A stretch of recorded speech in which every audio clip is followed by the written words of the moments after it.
I love that. Everything has a place, everything's in its place. Now, the golfing machine, we got these 24 components, and they don't have to, they have their own identities, but you can execute yours one way, I can execute mine the other way. We have our own way of doing things, but they're still there.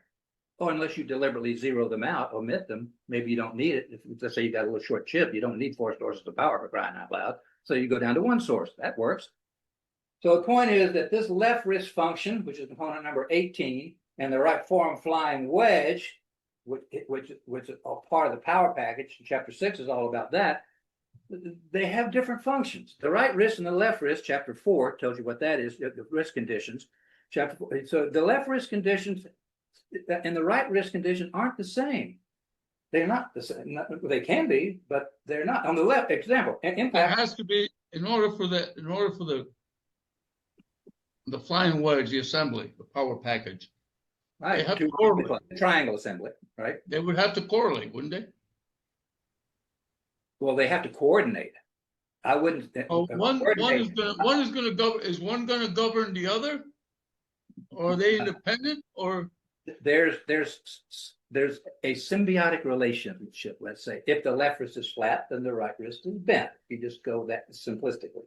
Without any alteration, the bent left wrist and the flat right is an address condition. Impact condition, flat left, bent right. Visualize pulling, dragging an impact, put your iron club in an impact bag or a bucket of balls, what Harvard Pennick used to use. Drag it. If you want to drag that through, then you'd see you'd be dragging through toward it. Your left wrist would be flat and your right wrist would be bent.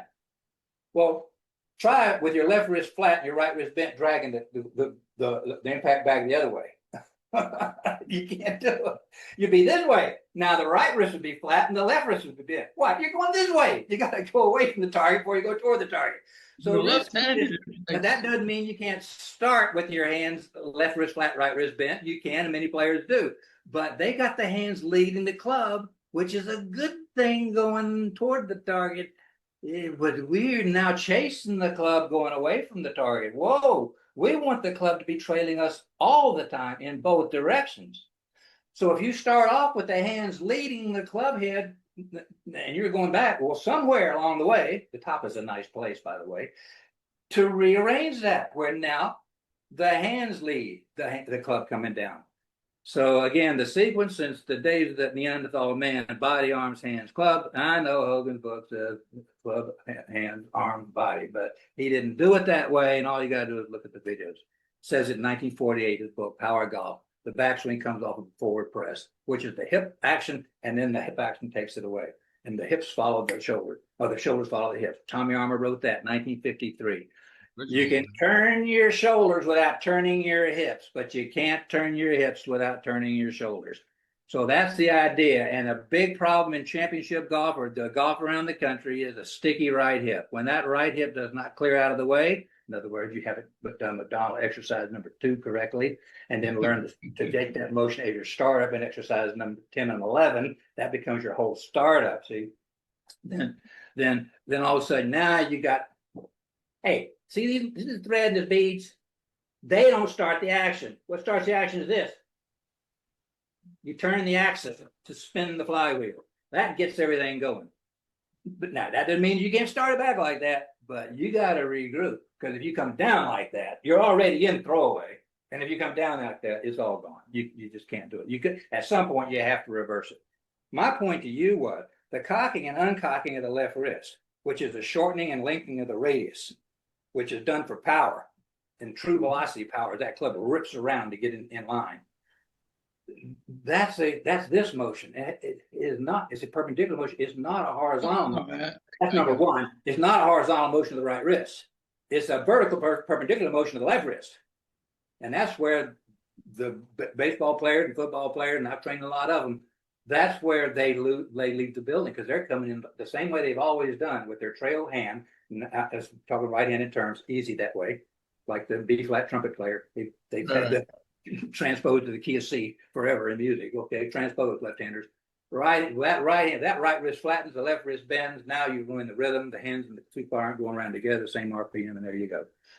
So now my whole point with this is that if you've turned that wrist over and now you cock that wrist in a perpendicular plane. So it's going to have a different look. It is not going to be whatever it was, 51 degrees. It's the 51 is back here, I think. Oh, so now you're saying it's the right. You kept rubbing your left It's over hip. here. Go back, check your tape. You kept talking about 51 is the right forearm flying wedge in golf machine terms. Oh, so it's the bend in the angle. The average tour player The bend in the right wrist. has that. All right, it's the bend in the left wrist, not the bend in the right wrist, not the arch in the left wrist. You see, as Confucians say, it's confusing. And the first thing we have to do is get on the same wavelength. Right. We were talking about that angle, which was my question about 20 minutes ago. What angle are you talking about? Was saying, and it's the angle of the forearm in the back of the right hand. That's the bent right wrist. Okay. Right forearm flying wedge, basically. But we got a chance to make a good point that the way you put your left hand on the club is going to make a big difference in how that left wrist, if it's cocked perpendicularly in the plane of the left wrist cock motion, the plane of the left arm flying wedge, it can appear to be very bent, but be geometrically correct. Witness too many championships won by Freddie Couples, David Duval, Paul Azinger, Billy Castro. I can go right down the line, old Tom Morris. So anyway, so that's an important point because a lot of guys are gripping it, say 2.5, 3 knuckles, and then they're trying to get an arched wrist. You have created a situation that you're going to have to deal with. People have all kinds of ways to deal with it. You have to compensate. You now have to have a compensated swing because you have introduced something that's not geometrically correct. It doesn't mean you can't play with it. Here's the other good news.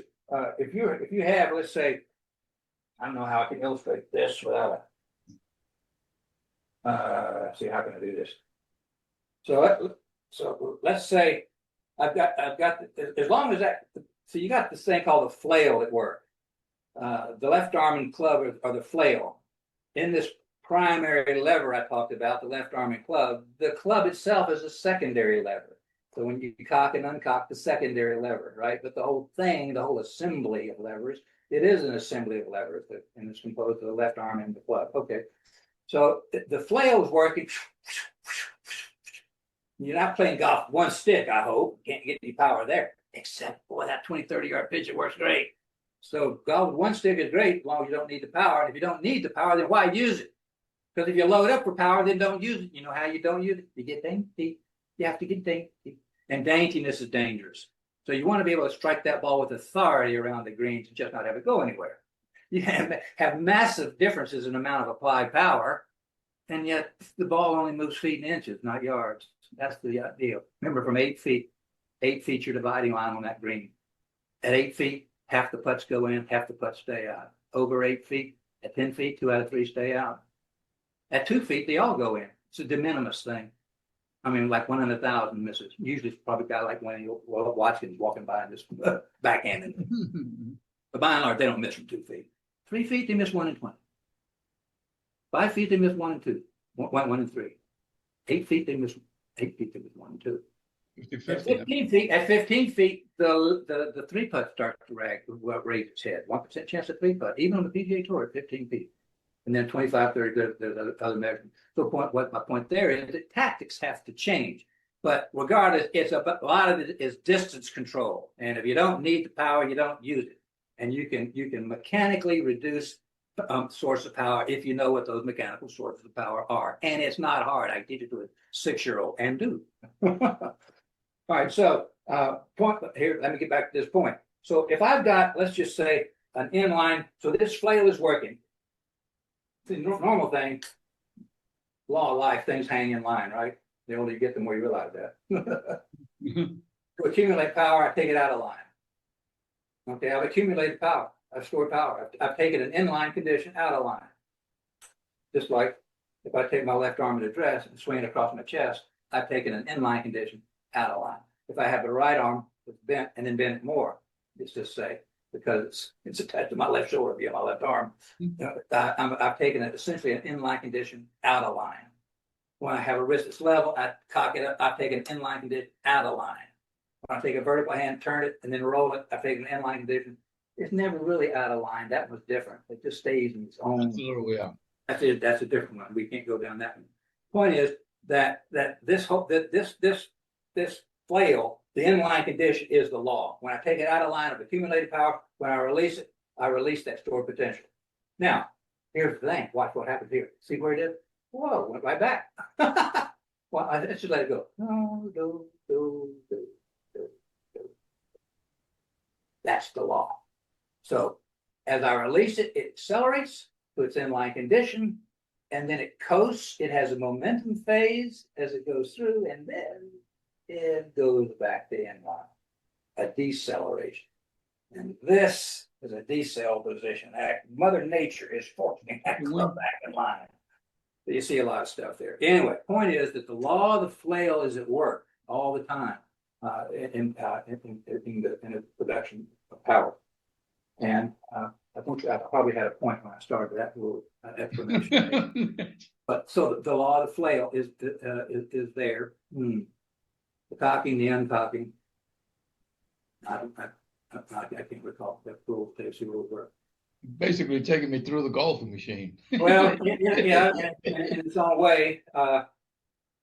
Yeah, we talk the wedges are important, the cocking and turning the ball, never gets ahead of that flat left wrist. Anyway, we'll talk about that pressure point, the difference from the two. Anyway, inline is your basic condition. However, you got your hand turned on the club of the grip. That's your basic. Oh, I remember what we're talking about.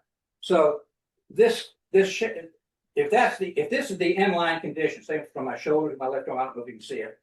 Shoulder to left arm. If that's the inline condition. Can you see that now? That's the inline. So this club is seeking the inline condition, seeking the inline condition, seeking the inline. Now at the inline condition, then it's through it, right? Okay. So seeking the inline condition is important. Once that wrist is bent, you're through the inline condition. Can you see that? Once it's bent, you're through the. Visualize a little girl in a swing set. You pull her back, fine. Once she goes underneath the bars, she's going to be coming back to the middle ground, right? So underneath that bar, that's the low point. She hangs from the bar. Underneath the bar directly is the low point of the stroke, the low point of her swing. Now what? So if I bent the wrist, I'm ahead of that, right? Well, if you're not watching this visually, people, if you're listening to your car, there's issues. I know that. But anyway, so here you go. Here's the basic point of what I'm talking about. If I'm arched, can you say John Long? Can you say Lee Trevino? Can you say so? If I'm arched, I've exaggerated that inline condition a bit. See? Here? It's still seeking the inline condition. It's still, as long as that wrist is arched, it's not in line. Problem is that club face is open. It's not closed. And that watch this here. When I arch that wrist, and sit it down. I'll do it. I'll arch my wrist. Look, it's wide open. You see it? I don't know if you can or not. if I'll go the other way, it's easier to see maybe. I'll bend the wrist. Now look at it. The dead's closed. So opening the hand or arching the wrist, club face is open relative to the ball. Bending the wrist relative to the ball is closed. Which is why you see guys in the practice, they're aiming 30 yards to the right. Why? So that when they come through the ball, they bend their left wrist, which is the genetic habit that the hacker has. When they bend the wrist, it kind of goes toward the target. If they aim it at the target and with the bending wrist, it goes way left. Well, the computer helps them out after a few of those. And turn around all of a sudden with the bending wrist, aiming 30 yards right, it kind of goes toward the target. Kind of. Not exactly the best way to play your best golf. Point is, so these wrist conditions are important. There's three planes, very briefly, there's three planes of motion. You've got the horizontal plane, you got the perpendicular plane, you got the rotational plane. And within each of those three planes, there's three conditions. In the horizontal plane, you have flat, bent, and arched. In the perpendicular plane, you got level, cocked, and uncocked. In the rotational plane, you got vertical, turned, and rolled. And that's all there is. Sounded like a lot. Well, that's all there is. There aren't any more. Three planes of motion, 9 wrist conditions. And impact is flat. It's not bent, it's not arched. Can be, but you better taking the grip correctly with the club face and all that. It becomes subconscious after a while. That's your way to play golf. But it's a compensation because this condition opens the club face. The arch wrist opens the face. Look at DJ. As a perfect example. We don't have to play a violin for DJ, okay? He's doing okay for sure. But when he was coming up, and he had already won at LA, but his bad shot was right. I mean, where was it? Royal St. Anne, Elizabeth St. Anne. He's in the hunt, 10th, 11th, 12th, or whatever it is, the par 5. They're still looking for that 2-iron in the parking lot to the right. Had a chance to win the U.S. Open here a few years back. And that was the year he hit the thing in the waist bunker, the Whistling Straits. No, excuse me, that was a different one. That was another. But guess what? Those bunkers were way right too. Championship. Yeah, that was out there. Perez. You can't believe how far right those bunkers are. I mean, they got more bunkers out there. They were all waste except that one. I mean, you're way out to the right. But he had the same thing in another U.S. Open. In the hunt last day, first hole, he hits it in the gun. Chambers Bay with Spieth, Huh? right? What's that?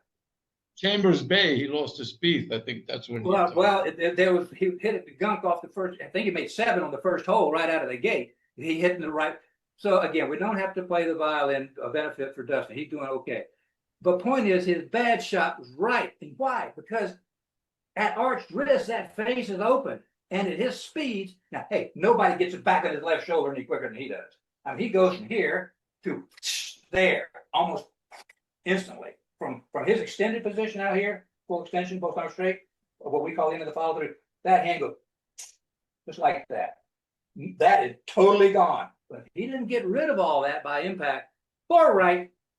And I guess the biggest thing, one of the biggest things he did working with Butch was what turned him into a fader.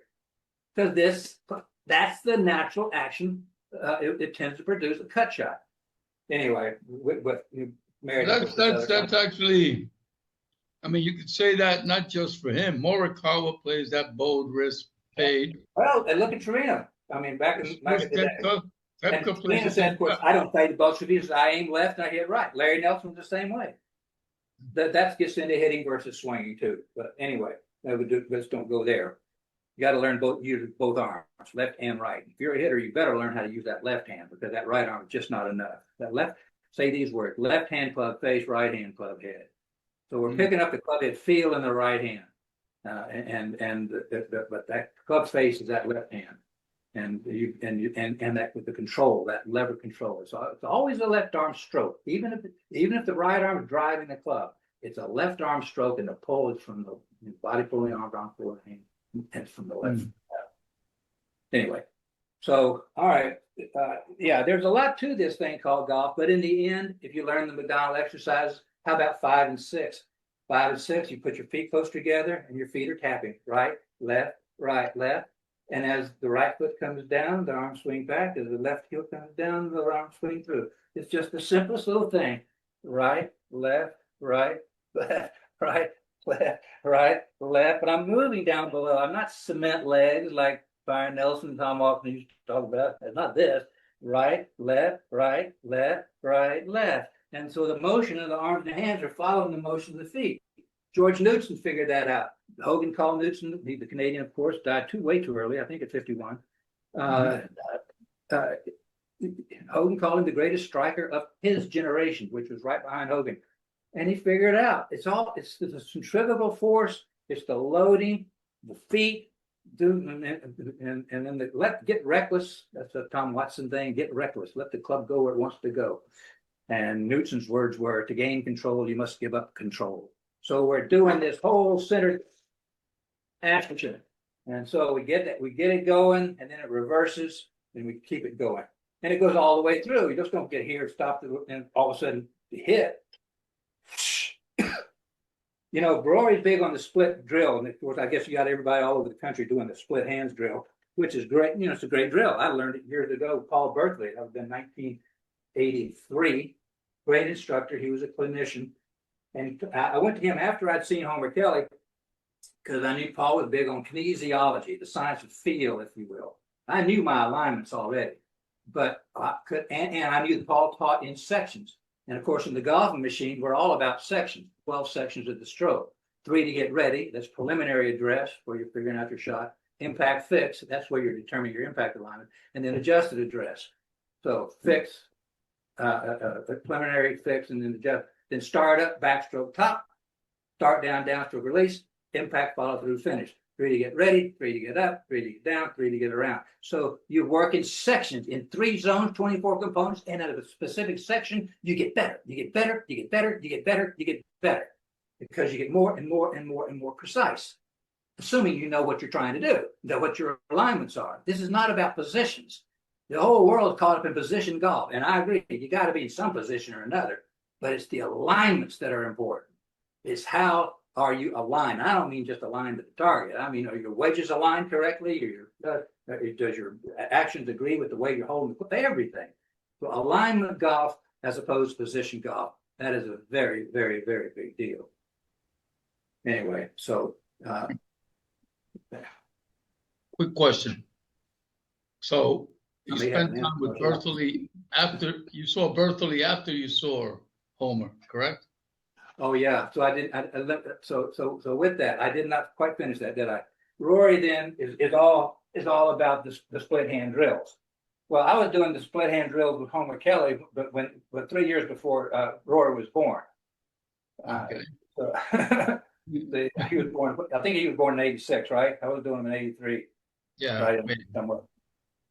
So anyway, so the split hand, he talks about how it controls his right arm and all that, and that's important. How it gets him in the right place at the top, and that's important too.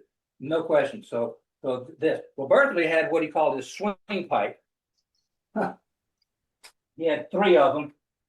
A lightweight one for the women and kids, and then he had a medium one for men, and then he had one for gorillas. It was like you had to do weight training to get it. But he had a whole series he went through from the start up to the top and then into the finish. I mean, he had this whole program, Bertholli, Bertholly, and he's got a manual out there which you might be able to find somewhere. The Bertholli method, lots of good stuff. It was reprinted. Was it? Yeah, Okay. it was reprinted by one of his proteges, and well, lots of good stuff there. I spent 2 days with him in his. He had a studio. It was a double wide in Foxfire Village in North Carolina, and he had a studio in one of these areas.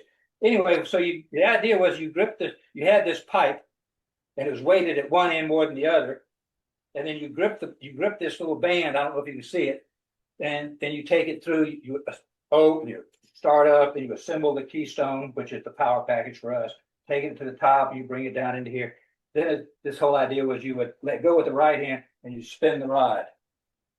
So supination gets big on that, the ball, but then where do you stop? Okay.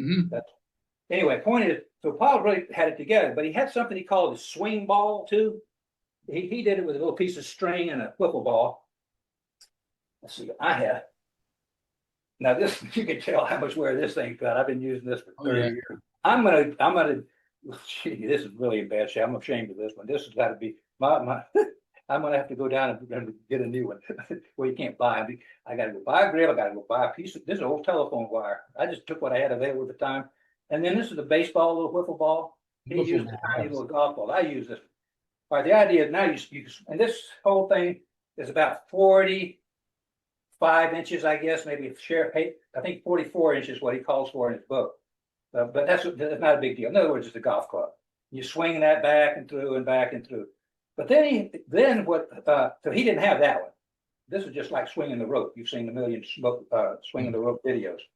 All right, but he would say just get your piece of string, get a wiffle ball, and you get a 44-inch string, wrap it 3 or 4 times around your hand. Now you got about a 25-inch string. Well, I've just done that when I did this. Now this string here. All I did was I took this longer one and I just dual purpose.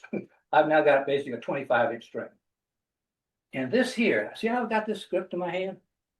We talk about extensor action, the way that the right arm stretches the left going back. That's the extensor action. And you come into here, right? And then it's releasing. This idea of extensor action, there's a device out there, I have not tried it, Gravity Fit or something like that. That I think has that kind of an idea. I'll let you guys do your homework there. Maybe it's good. Hey, I'm big on training aids if they work. The problem is most of them don't work, and some of them are actually very hurtful. But I won't go there either. All right, so there, I'm so here. See what I've done with this ball? I got the thumb and forefinger. I've got that stretch now, and this here, I've got my left hand. I'm stretching that. So the left arm is stretching. Even here, as I pull it, I'm not doing that. I'm not losing it. I'm still keeping that stretch there with that right as I'm pulling there. Now, here's the idea. I can't do this in this room, but I'm going to go into run my chair here. The idea is you're coming into here.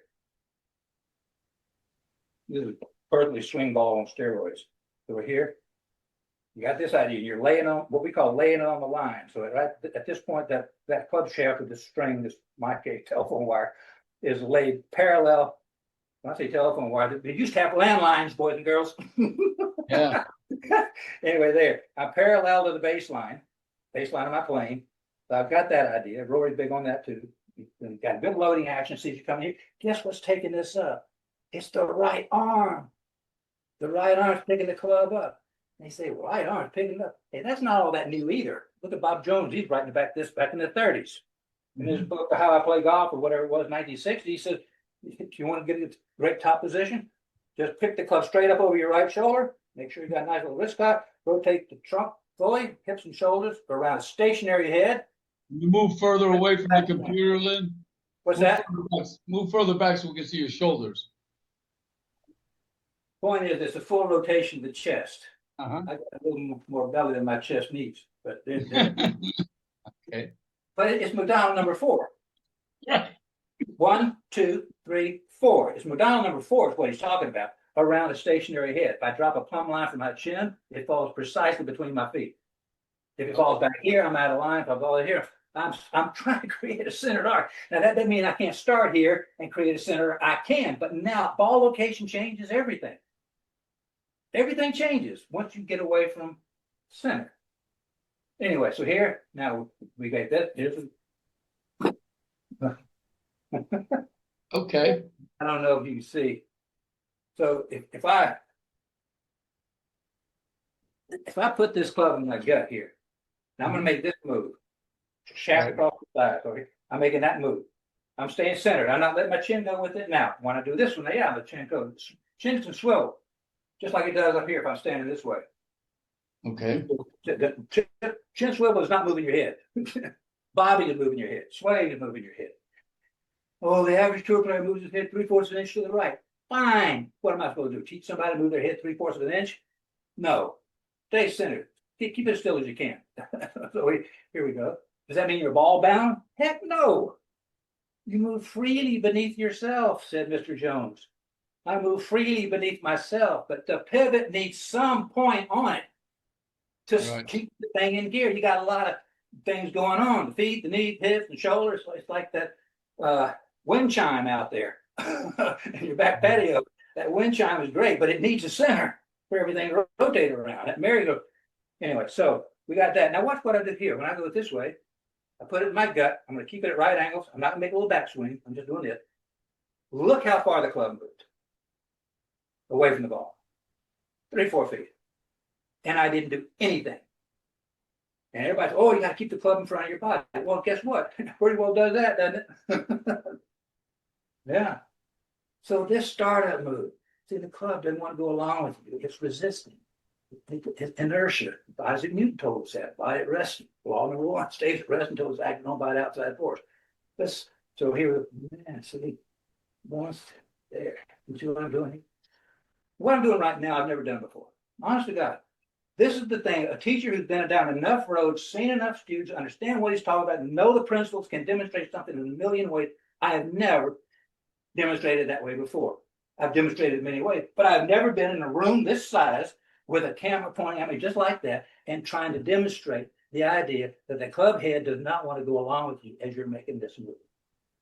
So the artistry, and I'm not saying I'm an artistic teacher, but there's artistry. There's some lag on the backswing. There's an artistry in teaching. There's an artistry in performing. We all have our talents and our gifts. God gave me one, and He gave me this one, I think. Okay. A lot of other steps on the cutting room floor. So there you go. This club does not want to go along. So you're setting up lag and drag. Lag defines the condition of trailing. Drag is a sensation that a lagging club puts on the leading hands. But the hands aren't leading because they're leading on their own. They're being transported by the pivot. So this whole thing starts from the ground up, if you will. People talk about lag. There's 3 kinds of lag in our system. There's club head lag, there's pivot lag, and there's and there's accumulator lag. And what the golf world talks about as lag is that club head trailing way behind you in the downstroke, like Sergio or Hogan, way back there, John Daly, way back. Well, that's great. I talked about 4 sources of power. We call them accumulators. Well, the number 2 accumulator is the left wrist cock. It's the velocity accumulator. And when you got it fully cocked, that club is trailing. And it looks way back here. And people are calling that club head lag. That's fine. Call it anything you want. But nobody talked about that till Mr. Kelly came along. They had other names for it. Seymour Dunn, back in the 20s, called it sag. Percy Boomer, in his book, 1946, called it delay. So the greats have always known it's there. But they call it different things. But anyway, so lag is something you just didn't hear anything about. Search the book, see if you find it. Hogan's book. No, it's not there. Anyway, so Kelly came up with the term, and now it makes sense, and people got that idea. But that's accumulator lag. Club head lag in our system is the stress in the shaft.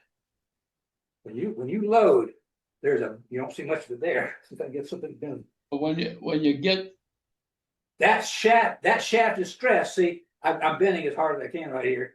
You can see it. When it loses that stress shaft, you've lost the club. The club head is chasing the pressure that's driving it. And that pressure has ended up right here, the right index finger. And that club head is chasing that pressure. If it gets in line with it, you've lost the lag. It's like if you're taking off, let's say in a rocket, one of these old rocket sleds back in the 50s, you're at rest, the sled's at rest, you weigh 160, 70 pounds. All of a sudden, that rocket sled is going 450 miles an hour. Explodes like a rocket in about 5 seconds. You're going, guess what? Isaac Newton said you still want to be back there at the end of that track. But law number 2, you're acting on by an outside force. And so now trust me, you do not need a hanky between your back and the sleeve of that rocket sled. So you cannot pry yourself off that sled. You are welded there because that sled is accelerating and you're doing your best to catch up. You're pulling G's. How many G's? I asked Brock 3 the other day. Brock 3. Brock, tell him how many G's does the club head pull? And it gave me all the formulas and everything. Does the club head pull going through when the golf swing at 100 miles an hour? And the answer is 2 to 3 G's, depending on where the measurement is. Anyway, so this test pilot is pulling, and these guys that went up, they pulled as much as 4 G's. The last, the flight that went up, I asked them about that. Momentarily 4 G's. But we're not built to all of a sudden weigh 500 or 600 pounds. And that's what the G forces are. You are developing a swing where the club head is pulling serious G forces. It's no longer 4 or 5 ounce club head. It's a wrecking ball. And that you're going to destroy that golf ball, that collision of club and ball down there. Poor little ball. It doesn't have a chance. It tries to hit back, but it can't. Boom, away you go. Point is that as long as I'm chasing that sled, I got lag. But let's say that sled levels off at 450 miles an hour. I catch it. Now I'm going 452. Fine, give me a cup of tea. You're up when you're up in that airplane. Those pilots are jumping with us. We take off. Close your eyes and feel it. When you hit that little dip there, you can feel. You push back and see a little bit, and as it climbs, you can still feel it if you're really sensitive. Then you level off. Let's say at 35,000 feet, 600 miles an hour. You catch it. You've caught the airplane. You no longer are a lagging passenger. You're just going along for the ride. So lag in our system is the stress in the shaft. It's the sweet spot, doing its dead level best to catch up with the acceleration of the driving force. When it's caught it, it's over. The shaft is no longer stressed. It becomes soft, and you get a soft impact. The shaft doesn't resist the impact. It absorbs the impact. Instead of the ball hitting concrete, it's hitting mush, which might be exactly what you want for that little high softy to a tight flag over a bunker. But you don't want it on the first tee at St. Andrews into the wind. when you get it up to the top, right?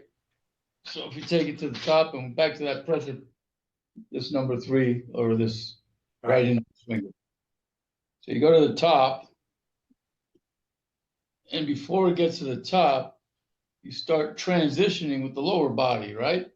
Exactly. Lead and lag, said Mr. Perez. The shaft is going to resist that transition. Is that correct? Shaft wants to fall to the ground. Right, so you're gonna feel it. That's not, everything that's keeping it on is the pressure in your hands and the lag pressure. That's the only thing that's keeping it up there in the air. You let go, it's all straight down. I think they call it snap loading. When Well, there's three kinds. You can it'll do, get up you can do here it and right the off. leg breaks, and then you're like, That's right. There's loading actions. There's loading actions, and there's and those are you got to assemble the power package. You start with everything out of line. You got to get everything out. You start with everything in line. You want to get it out of line. The left arm up chest, right arm bends, left hand turns, left wrist cocks. So everything goes out of line. But there's one more out of line condition, and that's stress in the shaft. That's the load. And bang! Now you got 5 out of line conditions. And you release the other 4, or as many as you've employed, but you never, ever release the club head lag. That's something that's most misunderstood. I did a video a while back, The Secret of Golf, and I have a big old heavy wet mop, and I'm demonstrating the driving inertia pressure, the club head, the lag driving. And I even said at the start of that video, where this is not about the release, it's talking about the club head lag, it's talking about the stress in the shaft. While you continue to feel that stress, you're releasing like crazy. The left arm's blasted off the chest, the right arm's straight, left wrist is uncocked, the left hand's rolling. You're releasing like crazy, but you never release the club head lag. That's why the great players wake up every morning knowing they can drive the club. The average guy, he's throwing it, and they're off the tour 2 or 3 years.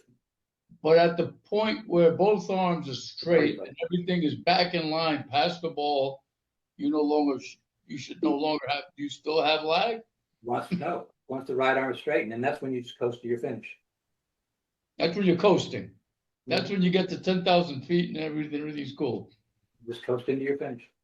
But it's in a full finish that pointed at 10,000 feet and they turn on the Wi-Fi and you can still take the swing ball and get here. I can't do this in this room here, but you're going a full pitch. See, you're training in these zones. So I'm going to train zone 1. This is zone 1 training per the golfing machine. Mm-hmm. You go through the 12 sections. Well, preliminary address, I don't have a club in my hand. So that's when where's the wind, where's the flag, everything else. What kind of a shot am I going to play? Your vision, and that section ends when you visualize your shot. All right. And then the next section will be impact fix, where do you need to be in this particular shot. If you hit a drive a million times, no big deal, but a tight drive downhill, early spring, no grass under the ball, and the flag next door. Now you better know where impact is. You're going to have a cut shot. You're going to cut plain line the face open, and you have a very precise low point. So impact fix, though, second section. So then you're back to an adjusted address. Then you go your start up, back, so top, start down to release, impact, follow through, finish. So 12 sections. All right, so we're starting here. Where was it all that? I'm probably not finishing that thought. Sorry about that. Mm-hmm. Oh yeah. So if we're going to train in 3 zones, well, you train in 3 zones. Are you training the body zone? You train in the arm zone? You train in the hand zone? Well, you train in the body zone. Here's what it looks like. I don't know if you can see that. So I'll move back a little bit more. It looks something like this. Preliminary address, nothing's going on. Impact fix, looks like that. That's where I'm going to be at impact. Adjusted address, startup, backstroke, top, start down, downstroke, release, impact, follow through, finish. Okay, so faster motion, just like that. So, training the body. So it's got its function. If I made this point yet? Got its function. It's the massive rotor sets this thing up. Again, a helicopter, the rotor spins the blades, not vice versa.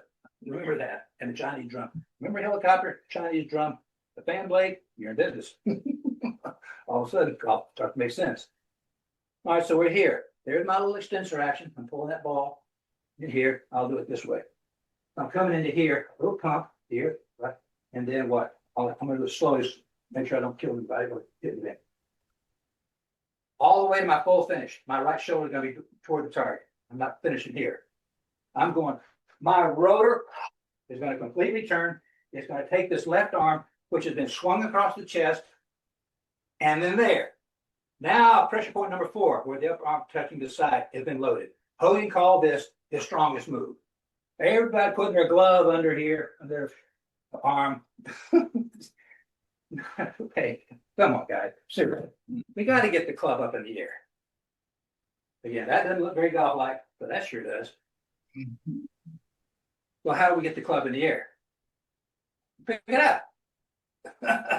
Pick it up. That doesn't look very golf-like. No, it doesn't. But if you do this first, now you pick it up on plane. I'm not serious. Just like John said, we got 50 years to go on here. So this idea of the way the golf stroke is working is required that this has got to be moving right. So now we can pick it right up. So and Roy talks about that. He talks about using his right arm, getting in the right place, and with that split hand drill. Okay. I have a question. All right, let me finish this. So we're here. Okay. Come into here. So this is going to swing out. The left arm across the chest. And what here? Now it's loaded. You don't need a glove there. Remember, to get the club up here, look what's got to happen. We got to get the hands up in the air. Mm-hmm. How do you get there? Look, see this hanging here? Watch this. I reach down with my right wrist. Take that arm right up, right? Let's see where I'm at. Over my right shoulder. It's my upper arm sliding right across my chest. Well, what if I've got a glove or a towel or something under here? It doesn't slide up the chest too well. Now I'm stuck. Well, no kidding. Now, if you just got a little pitch shot, watch here. If I got a little pitch shot, my hands don't have to get any higher. Well, I didn't have to leave my side there. How simple is that? But if I'm going to reach, let's just say, to a top shelf, well, now then I have to leave. You can't reach up there. Oh, I mean, it's so here. So this right arm, this wedge is lifting that one all the way over your right shoulder. See how perfect that is? And now the hands, the shoulder, and the ball, and the sweet spot are all aligned. Now they can come down together. None of this is required. The pivot left alone, they'll drag it into here. This arm's got to come on up. Now you're in line with the ball. They can come way up like that. Oh, we have a name for that. That's squared shoulder plane, turn shoulder plane, elbow plane, hands plane, turning shoulder plane for Mr. Fury. So anyway, point is that all this stuff can be defined. It's not rocket science. It obeys completely with the law of the force of motion and your own physicality. That's an important thing. We're made, the good book says we are fearfully and wonderfully made. This finger, take that when we talk about it, it can go this way, no problem. You start bending that back, it goes so far and it doesn't want to go anymore. You can push it until you hurt yourself. And you will injure it because it's just not made to go that way. So we can get in all these contorted positions. And boy, have I seen them, even on tour. You're going to hurt yourself, buddy. Get the tape. Anyway, the beautiful thing about this is, Hogan made a statement one time, if you reverse all your natural instincts, you'll come close to a perfect golf swing. Okay, I don't necessarily disagree with that because we all want to hit it. We don't come out of the womb knowing how to swing a golf club at 100 miles an hour with a blind club face. Okay, I get that on an angle plane. but where I will step aside and add this little caveat to Mr. Hogan's, it is a learned skill. It is not natural. Nobody comes out knowing how to do it, but it's a learned skill. Here's the key. That skill can be performed with perfectly natural motions. And when you do it, we can do all kinds of things. We can move perpendicularly, horizontally, rotationally. Some of these things guys are bad, though. We got to get rid of them. How do we do that? I feel. That learn. You do certain things, don't do certain other things. But you get it under subconscious control. You can't think about it. Golf swing only lasts a second and a half. You can't think about it. You can't say 24 things, much less think about things 24, much less do 24. But you train your subconscious. Here's it. The conscious mind trains the subconscious. Trains it. The conscious mind trains the subconscious in the precision mechanics. The mechanics produce the feel, then the feel reproduces the mechanics. Mechanics produce feel reproduces mechanics. So now you're playing totally by feel. But the feel of what? The feel of an organized set of components that the ball respects, and it will behave. So I talked to you, talked to Greg, I've talked to some of the guys from the first class, right? Right. So the guys from the first. Not many of those are left. Tommy and Tommy wasn't around, but I did meet Tom. Alex Sloan on now I too. did meet Tomasello, and this was an accident in Deer Track was the name of the golf course. Boy, was that a dog. It was one of the worst courses on Myrtle Beach. But Jeff Santee. some guy comes up to me and he started talking to me, and I just like, he seemed kind of, so I think, What is lo, Italian? Hey. lo and behold, like 20 years later, Yeah. I might have been on your site or somebody else, and they had a video. This is Tom Tomasello. He's like, wait, that was it. That was it. It was like I didn't know. That was that video was I done didn't by know who he was or what. Peter Croker was at the golf machine, or Peter Croker, Australian. He got the Australian PGA to invite Tommy down under for a series. Right. Yeah. So did that, and it was from those videos. Tommy and I started. He was located in the same city, Marietta, Georgia, as I was. So we got to know each other. We started studying the golf machine at the same time, off the same Bobby Clampett article. And he was. You guys were studying the golf machine together. Yeah, and we were the study hall partners. With it all, because we both had all the books. I mean, we were both searching, but he was ex-Marine. He'd come out, all the tattoos and everything else. But he was selling soft goods, and so he had a little more flexibility than I did. I was out of the service 4 years there, but I was working and also finishing up at Georgia Tech. I had a little family in there, but I did have some time for golf. Always time for the golf, right? Anyway, but he had a little more freedom, so he went out and saw Homer first, and that would have been January of '82. 81, and then I followed in January of 80. I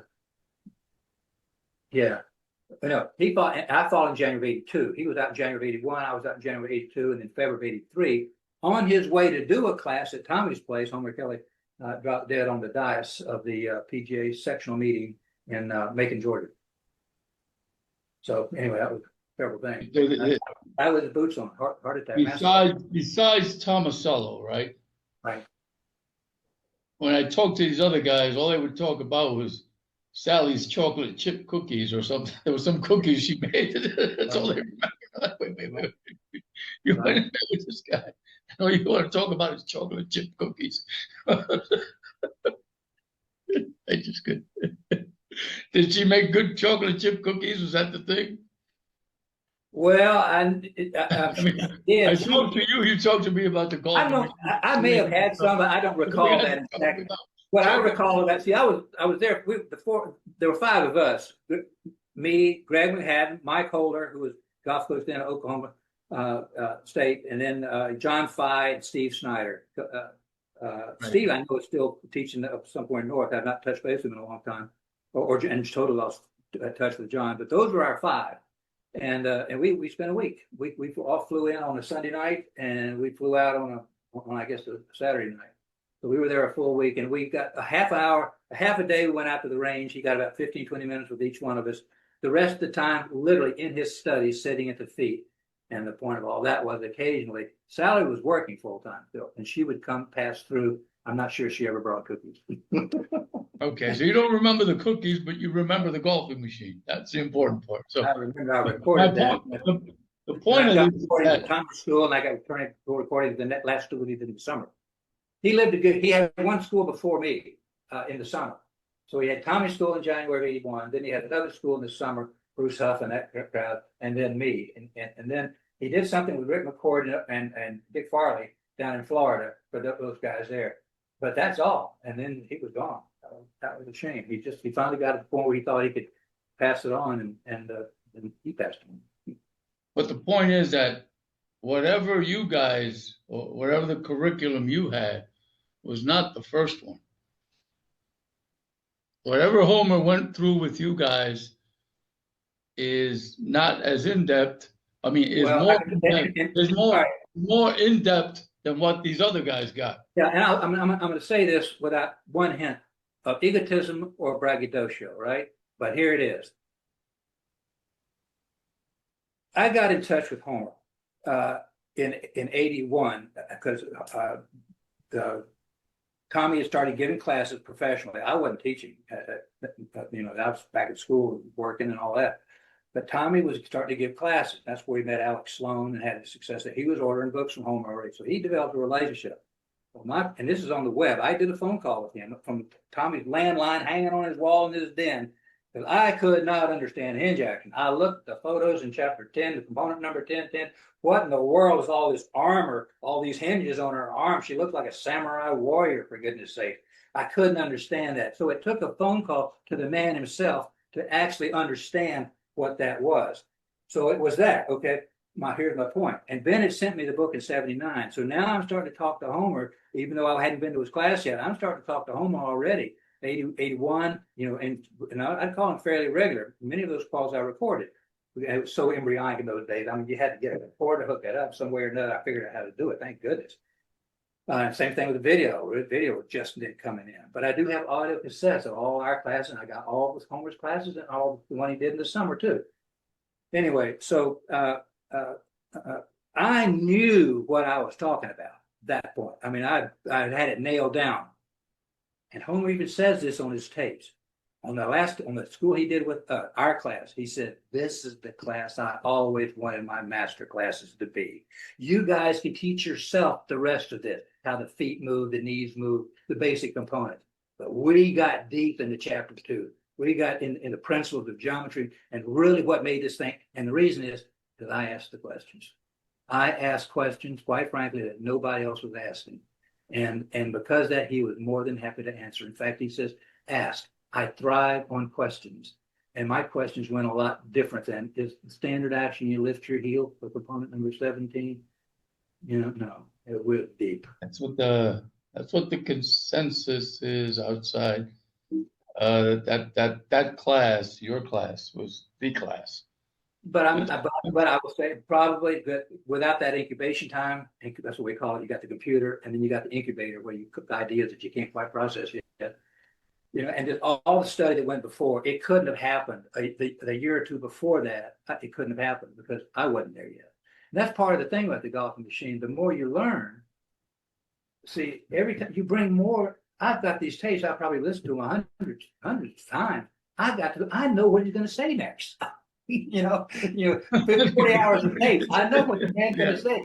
And it still brings something new to the table. Why? Because I'm bringing more to the table. My mosaic, my concepts are becoming tighter and tighter and tighter. I'm truly understanding this. And that triggers a little something else, a little addition to this whole big, wonderful ball of wax we call the golfing machine. Cool. No, that's good because I think you had to have maybe a beta class or two to figure out. I wouldn't call them beta, but they were just much more. Those other guys. I hear what you're saying. I hear what you're saying, but beta being the feet, the need, you need to know that. I find it very valuable. Some of the discussion in those first 2 classes, you're talking about the procedures and this procedure versus that procedure. We didn't get much into procedure. Ours is more the theoretical underpinnings, if you will, the basis, the principles of the whole thing. Because the procedures are pretty well out there at that point. But those first 2 classes were very good. But I understand what you're saying. Beta in the sense that they were not worthy of Homer's comment to our class. Not quite. Well, that Homer had to kind of. This is new, right? Well, he says this is recall book Rose taking his, encyclopedia here and trying to figure out. We said, how do we advance to the doctor? See, he had golf stroke engineering bachelor, golf stroke engineering master, GSEB, GSEM, and he awarded the D to the first instructor, honorary, if you will, Ben Doyle, and to Bobby Clampett, honorary as a tour player, as the right window dressing for the whole thing. Okay, here's the window. Without them, nothing much happens. Okay, so but how do we? Our question to Homer Kelly would get to be GSED, golf stroke engineering doctor. He says, when you can do what I do, when you can do what I do, when you can train, when you can apply these principles the way I do, then. So up to that point, it was basically all procedural. And getting that right, there's a lot of misunderstandings about the basic procedures. And I had them for years in a couple of key areas. It took me a while to figure that out, even after I'd been to it. So it's a fun journey, but it's one that'll test every person who sets foot upon the path. But there's a way out. I use this analogy. I say, okay, it's like here, anything you approach that's new, wow, how long has this been going on? It's unbridled enthusiasm. Man, this is great. And then you get into I'm talking about anything new. And then this is getting complicated. Piano, I didn't know I was going to do this. I just thought, okay. This is what I call the black forest. You go from this world of starry-eyed enthusiasm into the black forest. The black forest of pseudo sophisticated confusion. Yeah. I used to have a secretary. I knew I did too much when you just bury your head in their hands. But if you're lucky, you emerge from this black forest of pseudo sophisticated confusion into the promised land of mature simplicity. There's the ultimate. When it's simple as pie, then you know you got it. You can teach it, you can demonstrate it, and miracles happen. I mean, it truly. I mean, it's much as pie. When you see people literally go from can't to can, and that would be at any level. It's one thing to get a guy from shooting 100 and 90, and 90 to 80, 80 to 75. That gets a little tougher, you know. They took two handicaps to scratch. Well, how about from scratch to +4? Okay. That's another level. Okay, well, that's a little different. Quite a bit of refinement between scratch and +4. And boy, there's a lot that goes into that mix for sure. Well, Lynn, I think we used up about three hours and maybe 4 hours here. But you know what I'd like to do? I'd like you to get like a standalone camera, and we could really do it. You know what I mean? Do what? I get a camera, a plug it into your laptop, right? Yeah. A tripod or something. I have one of them. Yeah. Yeah, and that way we can record and you can see the whole. You know what I mean? And that would be cool. Oh, you're asking about another session? Yeah, sure. Yeah. I'm gonna like it. You see, I think you're enjoying this. Yeah. Open them on. Yeah, open them on. The thing is, all this stuff is wonderful. YouTube's wonderful. What I've just gone through is wonderful. I wouldn't take back a word of it. There you go. Still, it's the watchful eye. It's the watchful eye. You just need help. These simple McDonald exercises, and I will give you a link to where you can put them up. Yeah, I'm gonna put up. I think I saw a video of you doing it with somebody. There is one video up there. I'm gonna link it up or put it up on. There's one out there. They have not authorized it. You didn't authorize it? No. Lynn Blake McDonald drills with Scott Gardner. Oh, so I did it. Oh, Scott's a great player. I mean, a great story too. You know, he came to me in this, whatever it was, 8 or 9 cuts in a row. He had just gotten his tour card, and the reason he got that, he'd been on Nike or whatever it was nationwide, and he didn't have his card, and he came to see me. They played an event that he missed the cut by many out there in Athens, the whatever that was, the drug pharma deal. Anyway, he snuck over. I say sneak because he needed a quickie, the lesson, and he did that, and he. Well, I can't go another place on that. But let's just say he came and we got the nice lesson. And then, lo and behold, I mean, he looks up and he plays really good and he gets his card. First time, 35, 36 years old, gets his card. He's been out there for 4 or 5 years, 7 years, I think, long time. All of a sudden, he's got his card. He gets it, plays great in his first tournament, Hawaii, and then nothing. Miss. And so he calls me from New Orleans to Zurich and says, "I'm going to play him terrible." I said, "Yeah, I noticed." And he's in his skivvies in his hotel room. He puts his camera up there, bearing on your point. Puts the camera. I said, "You got to show me your action." I said, "Man, you can't see it."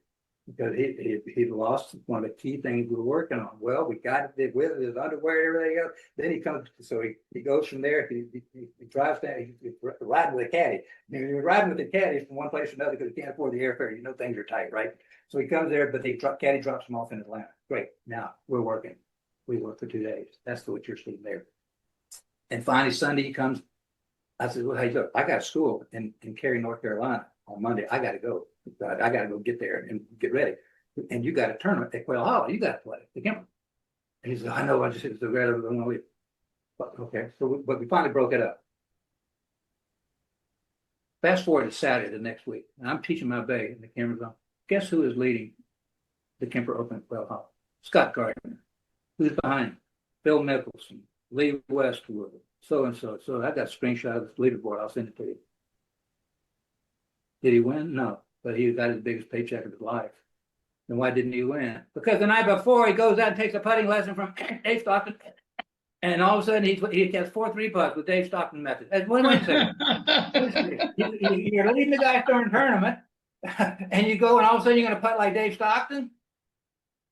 Boy, those rabbit ears, grow quickly on the PGA Tour. Anyway, so that's kind of that story, and never saw him again. That's the other part. No, why didn't he come back? I had no idea. Maybe he went back to Dave Stockton to get a refund. I don't know. I don't know. They're a funny break out there. Maybe it's still litigation. It's still litigation. If something's really working, if every time I see that guy, I play great, and every time I don't see him, I don't play great, I'm gonna go see that guy. at least until the magic wears off, there's no more pixie dust. There you go. Well, then let's rendezvous. I'm gonna put the McDonald drills up. Is there anything else? Oh, you're gonna send me a screenshot of the Kemper Open there. Oh, I'll do that. And then, I don't know. I'd like to revisit this, and maybe with full length. You know what I mean? If you if you're up to it, if you got time. Yeah, I don't want to I'll take away all my videos. I got to do some videos. I got to get back in the game. I've been. Well, I mean, if you're gonna restart your forum and all that good stuff. I'm still fairly busy. I'm fairly busy, and when people come in, we're working usually half days back to back, and my half days stretch from 4 hours to 6 or 7 hours, however long it takes. So, but then like this coming up, I'll teach all day tomorrow, teach all day Thursday, but I don't do the half hour, 45-minute hour thing. It's just not my gig, never has been. I want people to understand what it is we're trying to do, how they need to go about it, and then learn it and do it, and then they own it. That's the thing. They own their game, they own their swing to the extent their talent and time allows it. That's just the way I approach it. I'm just not one of them. Simon says do this, Simon says do that, even though Simon knows what he's talking about. And they may be able to imitate it, but they'll leave it because they don't understand what it is. You're in Marietta? Marietta, Marietta. Marietta, Georgia. That close to Alpharetta? Georgia, California, huh? Not California. That close to Alpharetta? Fairly close. You can get there in an hour. Okay. No traffic. Maybe 45, 50 minutes, but yeah. Good. Okay. Alpharetta is North Atlanta. That would be where they're, out that area. They have the Mitsubishi, the old Atlanta Classic played out there for a while there at Sherwood. That's Alpharetta. We're about a half hour north of the Atlanta airport. Alpharetta is more like an hour and a half to get there from the Atlanta airport. It's moving up north. All right. Well, it's been a pleasure, Lynn. Thank you, sir. We'll be checking in again, and I'll put this stuff up. I'll send you links, and we'll see what happens next. Maybe I'll go out to Marietta and have you take me through the machine once. Why not? Yeah, we'll take it at least once. We'll take it. We'll take it to through your machine. That's right, the Ralph Perez machine. Thank you, Lynn. So long. All right.